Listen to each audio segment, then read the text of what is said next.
Hey guys, welcome back. So today's video, as you can see by the title, is all about judging books by their cover. Now, if you're watching this video, chances are you've no doubt heard the phrase never to judge a book by its cover, but I'll be honest, I think it's total bullshit.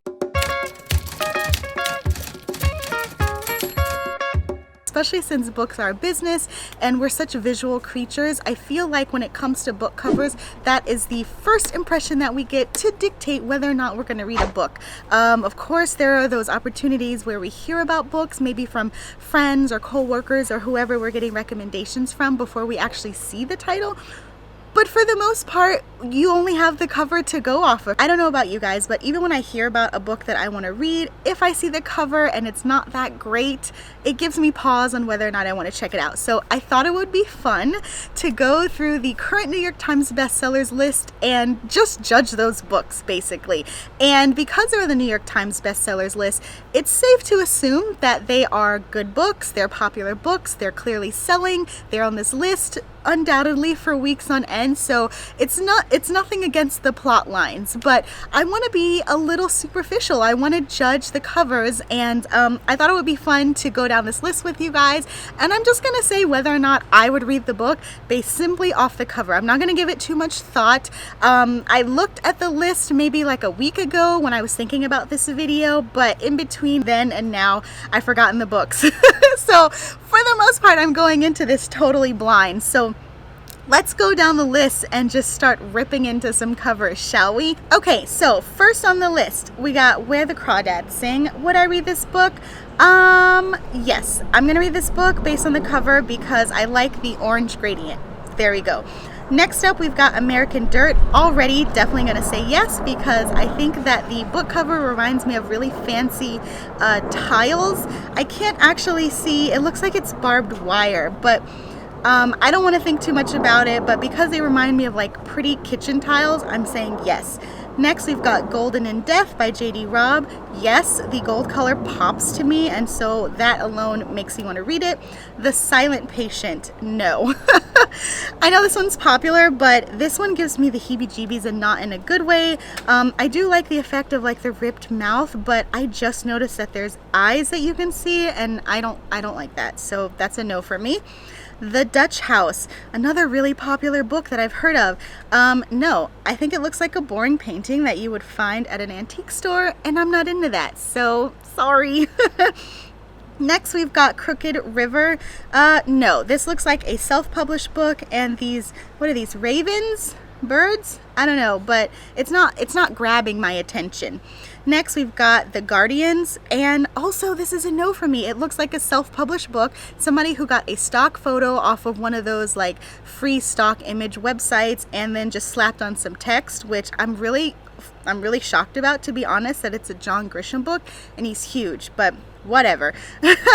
So, Such a Fun Age, which is on my TBR, and yes, I would read this book, not because it's already on my TBR, but because I love the pattern, and I think that the pink text pops from the blue background, and it's got a really good contrast that I'm digging. Next is A Long Petal of the Sea by Isabel Allende, and I like this one too. It reminds me of one of those coloring books for adults where the patterns are really intricate, and somebody has gone in and painted it with some really calming, cool colors, so I'm digging that. Then we've got Weather. No, it looks like a scrapbook project gone wrong, or not scrapbook, but collage, and it's just not doing anything for me. Next, we've got The Giver of Stars by Jojo Moyes, and I will give this one a try. Now, I know that it's also kind of like a simple scene, but I think that the clouds and the depth of field with the mountains and the grass is just enough detail for me to want to pick this up, and it separates it from those typical iStock images that I referenced in the other book. Next, we have Dear Edward. This is definitely a yes for me. I just tend to gravitate towards cool pastel tones, and this one is hitting the mark for me. I like that there's like a little bird that's right over the D, and so that little subtlety really makes it for me. Next, we've got Lost by James Patterson. That's a no. I'm not really a fan of this, especially because the person is like turning away, which is a kind of contradictory statement because a lot of times I don't really like faces in my book covers, but this one is just not grabbing me. Next up we have Stephen King's The Institute. I'm gonna go with yes, because your eye is immediately drawn towards that window inside of there, and because it's surrounded by that darkness, it really pulls me in and I'm intrigued by it. Next we have Lisa Gardner's When You See Me. I'm gonna go with yes. I think that it fits the ominous suspense or mystery suspense tone. I'm assuming this is a thriller because Lisa Gardner writes mystery thrillers, and so that fits the genre that she writes. And then also I like that the title When You See Me is kind of coming towards you with the words getting bigger as you go down the list. So okay, those were the hardcovers for fiction and adult fiction, I guess you would say. Let's switch it up and go to young adult, because I feel like a lot of these aren't strictly young adult, but for some reason if they have to categorize them, they end up putting them on young adult because of the character's age. So we have One of Us Is Next, definitely. I really like this one. I'm familiar with the first book in this series, and it looks like the author did the same thing in terms of like cutting out the faces of the people, and so the fact that they did the same thing with this one, and it looks like it's coming out of one of those photo booths, just definitely interests me. Next we have A Good Girl's Guide to Murder. Yes, on this one too, because I really like that, I don't know what you call it, but whenever you see like those conspiracy theorists and they've got like their red lines or their red yarns connecting and interweaving different photos and newspaper clippings, I'm getting all of that kind of vibes with this one, and I'm loving that. Next we have Children of Virtue and Vengeance, which I know is also a sequel. It looks like they got the same cover artist to do this one as the first one, and I'm definitely into this too. Again, I know I say that I don't typically like faces on my book covers, but because this character looks she doesn't look realistic in terms of a photo. This looks like somebody drew it in like Procreate or something, and because her eyes and her hair are just really a shocking contrast from her darker skin, that really pops, and I love it. So yes. The Hate You Give.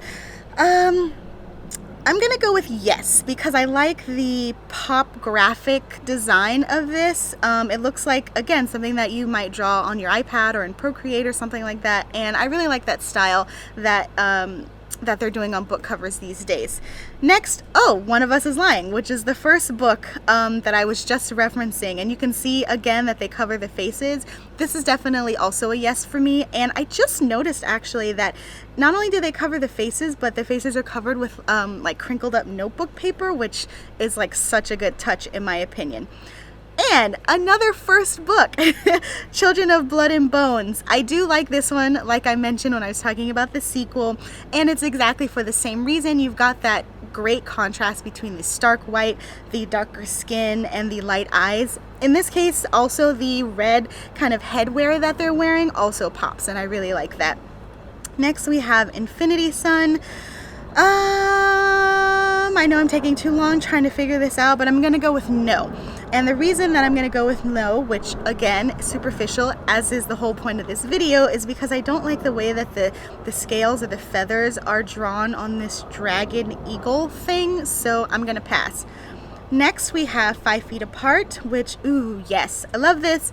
I am a hippie child floral. Give me anything floral, and so that automatically gets a yes for me, but the fact that it is drawn in this lung pattern just takes it up a notch and really makes me want to see what this particular book is about and how the florals and the lungs, what they have to do with the story. Next we have The Queen's Assassin, and I'm gonna go with no. This looks like somebody tried to take the young adult book covers that were famous, such as Twilight and what's that other fantasy book? The Queen's I don't remember the freaking name of it. Something Assassin. I'll put a cover of it here or here. Anyway, this book looks like it's trying too hard to be like that, and it's coming off a little juvenile. And I don't care that it's YA. Your book covers need to still seem very polished, and I'm not getting that from this. Next we have Yes, No, Maybe So. I'm gonna go with no. I do like it. I don't dislike it, but it's not standing out and capturing me enough to make it stand out from all of the other dozens of what I'm assuming are romantic young adult books that you would see on your bookshelf. And that's it.